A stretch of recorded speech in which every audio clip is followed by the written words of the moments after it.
Sekarang lagi ada wacana pemerintah ini mau menghidupkan lagi wacana pembangunan tol dalam kota di Bandung. Tujuannya buat apa? Tujuannya buat nanganin macet, karena Bandung kan super macet. Jadi pemerintah berinisiatif buat ngebangun tol dalam kota. Biar kayak Jakarta, ini yang mau bikin bukan pemerintah daerah, ini mau bikin adalah PUPR dari pusat. Nah, ini merupakan solusi kemacetan yang sangat purbakala, alias gak bakalan berhasil. Ya nanti cek aja, begitu tol dalam kota ini beneran dibikin dan selesai, cek aja pasti bakalan macet juga, nggak akan berubah. Karena lagi-lagi nanganin macet itu bukan dengan cara nambahin jalan, nambahin tol, nambahin flyover, bukan. Itu nggak bakal pernah berhasil dan pasti akan selalu gagal. Begitu ada tol dalam kota, orang-orang Bandung bakalan makin pengen bawa mobil pasti. Begitupun orang-orang Jakarta yang lagi main ke Bandung, itu bakalan makin bawa mobil karena dipikirnya Bandung udah nggak macet karena ada tol dalam kotanya. Padahal di Jakarta, tol dalam kotanya pun macet banget. Lihat aja pulang kerja, terutama di hari Jumat, tol dalam kota yang ke arah Cikampek, di Jakartanya aja ngelok. Di MT Haryono itu ngelok, kekunci saking macetnya.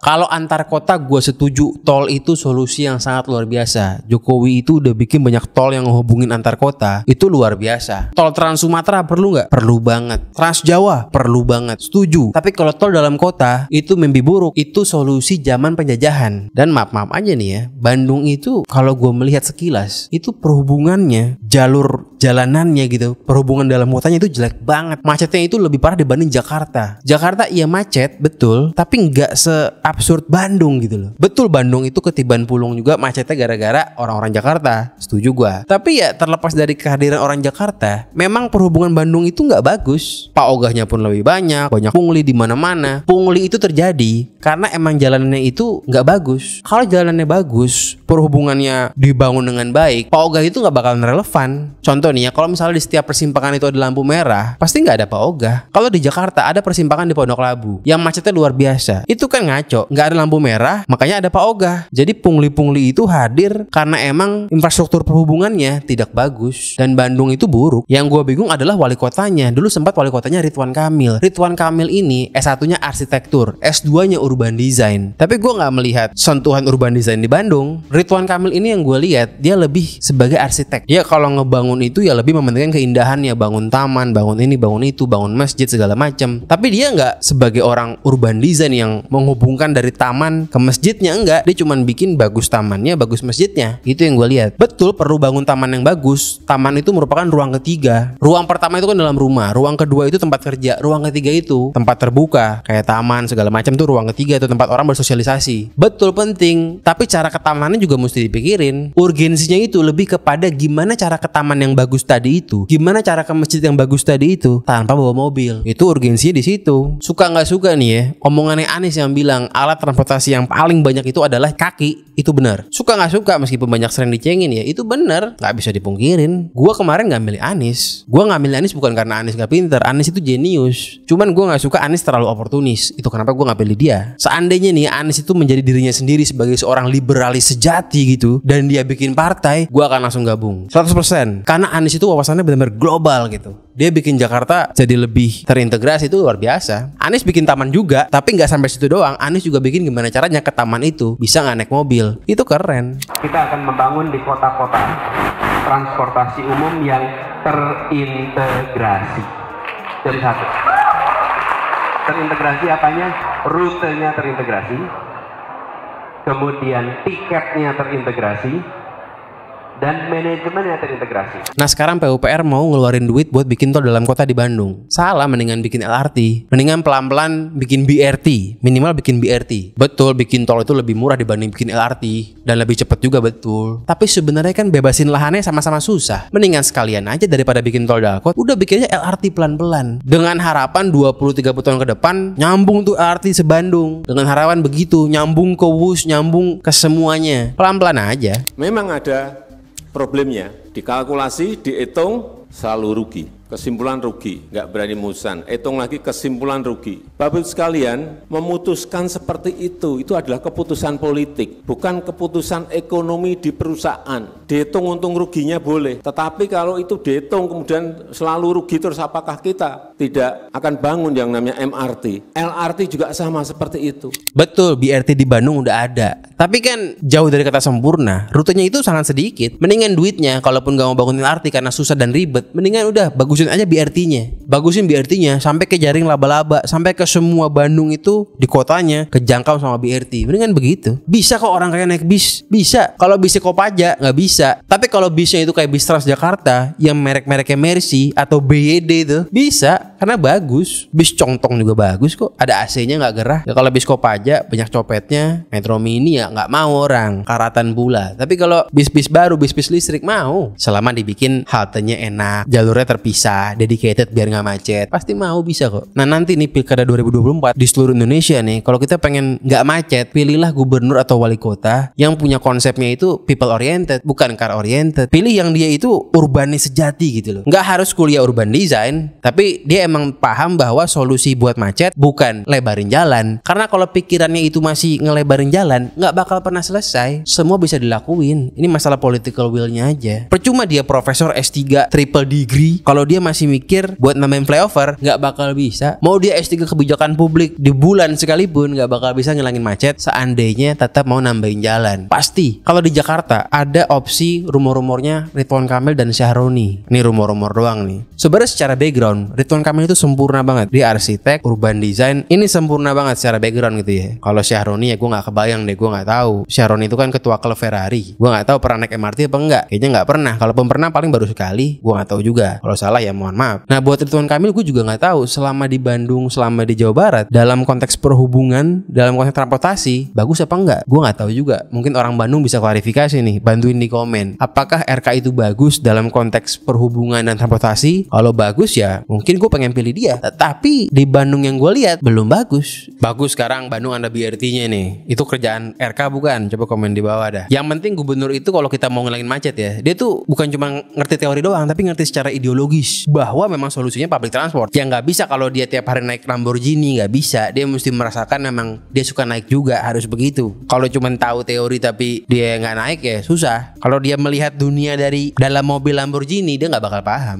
Bang, ngapain sih lo ngurusin perhubungan? Nggak penting. Gubernur itu harusnya ngurusin masalah perut, masalah duit. Mau macet mah bodo amat. Salah. Perhubungan itu kunci perekonomian. Kalau kerjaan gubernur cuman ngasih beras-beras subsidi sampai kapan? Justru mesti dibikin perhubungannya dibagusin supaya perekonomian jalan. Itu yang benar. Lagi juga sebagai gubernur nih ya, harusnya nggak cuma ngurusin masyarakat miskin doang, tapi juga perlu middle class sampai kelas atas. Nah ngurusin berhubungan itu bakal melayani 3 lapisan tadi. Mau yang kaya, mau yang menengah, mau yang miskin, semua bakalan kena untung. Dibanding lu sekedar ngurusin yang 1 lapisan doang. Dibanding lu sekedar subsidi-subsidi doang.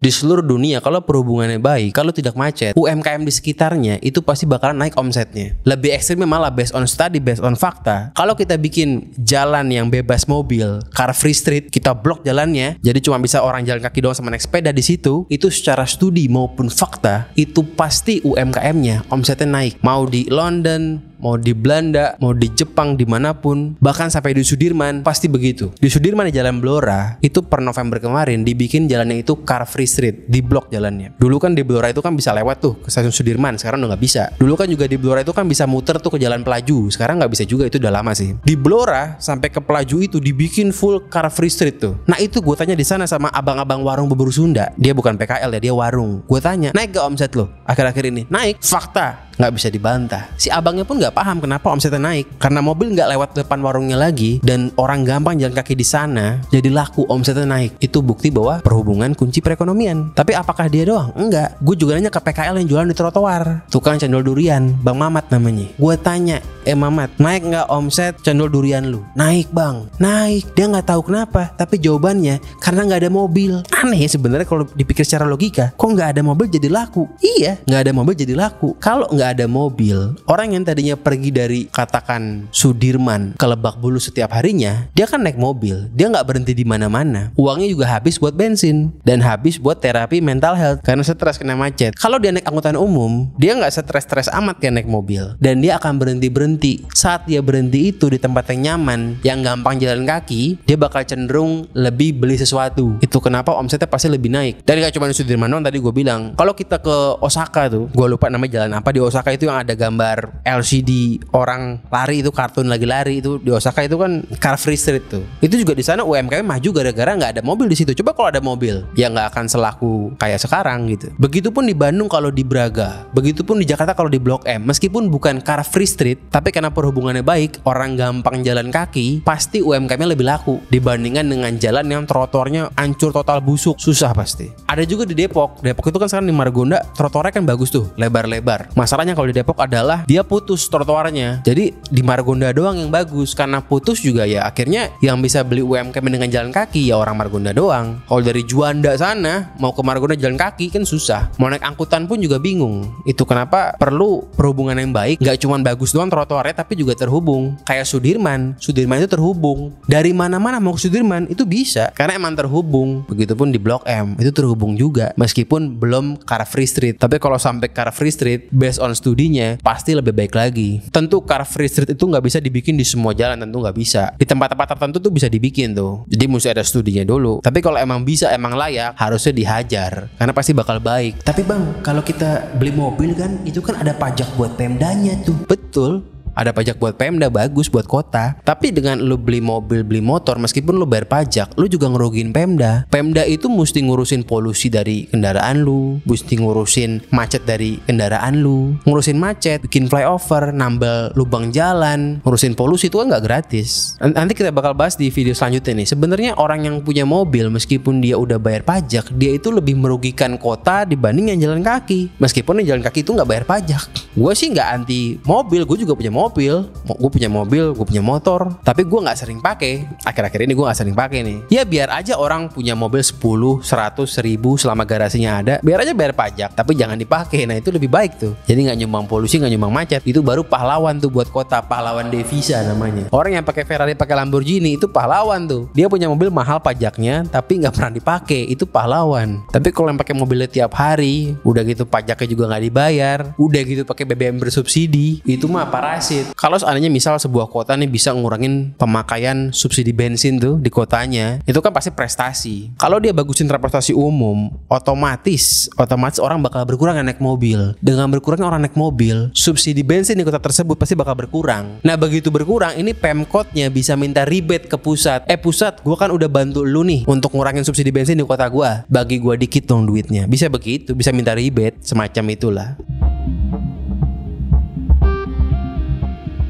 Kalau ngomongin kebijakan ganjil genap, bagus apa enggak? Sebenarnya enggak bagus, karena banyak diakalin kan. Ada yang pakai plat palsu, ada yang beli mobil banyak kalau dia punya duit. Tapi ganjil genap itu lebih baik dibandingkan dengan 3-in-1. Itu merupakan kebijakan paling itu 3-in-1, nggak jelas. Ya menambah lapangan pekerjaan sebagai joki, tapi itu kan bukan pekerjaan yang bermanfaat buat perekonomian. Itu pekerjaan apa itu? Yang paling benar itu bikin road pricing, bikin ERP kayak zamannya Ahok dulu wacaranya kan ada tuh. Sudirman pengen dibikin ERP cuman nggak jadi karena orang pada ngamuk. Tapi sebenarnya di seluruh dunia orang pakainya road pricing. Maksudnya dikombinasi lah antara Anies dan Ahok tuh mesti emang dikombinasi. Bikin road pricing tapi tetap ada jalur motornya biar yang pakai motor tetap bisa lewat juga. Nah itu kombinasi paling mantap sebenarnya. Kita emang harus ngezolimin mobil motor itu, motor termasuk juga ya. Itu mesti dizolimin sedemikian rupa sampai dia itu nggak nyaman buat dipakai. Tentunya harus selaras juga dengan perbaikan transportasi umumnya, itu wajib itu. Nggak bisa lu bikin road pricing di jalanan yang nggak ada transportasi umumnya, nggak bisa. Mesti bikin lu transportasi umumnya kalau udah bagus baru bikin road pricingnya. Itu cara paling ampuh. Mau di Inggris, Finlandia, Denmark, Singapura pakainya itu, bukan pakai ganjil genap. Ganjil genap yang pakai India. Ya lu mau bandingin India sama Jakarta pun bagusan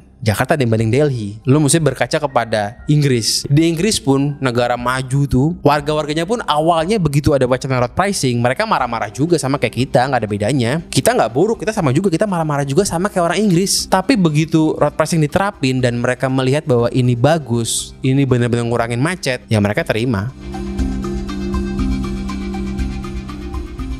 Kalau gue nih seandainya gue jadi wali kota nih 2029 ya, konsep kota gue itu adalah kota gerak maksimal, kota gamal gerak maksimal. Gerak maksimal itu artinya orang itu bisa bergerak maksimal, jalan kaki bisa, trotoarnya ada, nggak takut dicopet, nggak takut dirampok, nggak takut di catcalling, tangannya juga bisa gerak maksimal buat ngunyah makanan, artinya orang nggak kelaparan karena perekonomiannya bergerak. Pengangguran pun juga frekuensi colinya akan berkurang karena dia bisa kerja, bisa gerak maksimal, bisa kerja keluar karena lapangan pekerjaan tersedia. Intinya lu kalau mau cuman surfing selalu lapisan bawah doang, itu nggak mendidik. Kalau lu mau surfing seluruh lapisan, bikinlah perhubungan yang baik. Perhubungan yang baik tidak sekedar perhubungan, tidak sekedar macet, tapi juga perekonomian. Pasti 100%. Nah, harusnya orang seperti Ridwan Kamil itu dengan background seindah itu, harusnya dia itu sangat jenius ya. Ya gue nggak tahu, mungkin karena gue bukan orang Bandung, gue juga nggak tahu. Tapi kalau seandainya pilihannya itu antara Ridwan Kamil atau Syahroni, ya mungkin gue akan pilih Ridwan Kamil karena gue lihat backgroundnya. Tapi ya kalau ada RK, ada Syahroni, ada Anies, pasti gue pilih Anies lah. Buat gue gubernur yang baik itu di Jakarta, contohnya itu Anies dan Ahok. Ini orang kalau dikombinasi jadi gila itu, jadi keren itu. Ahok itu keren dengan caranya yang berani ngambil kebijakan yang nggak populis. Itu keren buat gue. Anies juga keren karena wawasannya itu global banget. Gimana Anies bisa ngerapihin angkot-angkot di Jaksel contohnya. Yang paling bagus di Jaksel ya, tapi ini seluruh Jakarta sebenarnya. Di Jaksel itu udah nggak ada angkot, adanya Mikrotrans. Udah nggak ada yang bayar angkot ngetem yang bayarnya pakai cash. Sekarang semuanya pakai tap kartu kan, karena mereka semua di bawah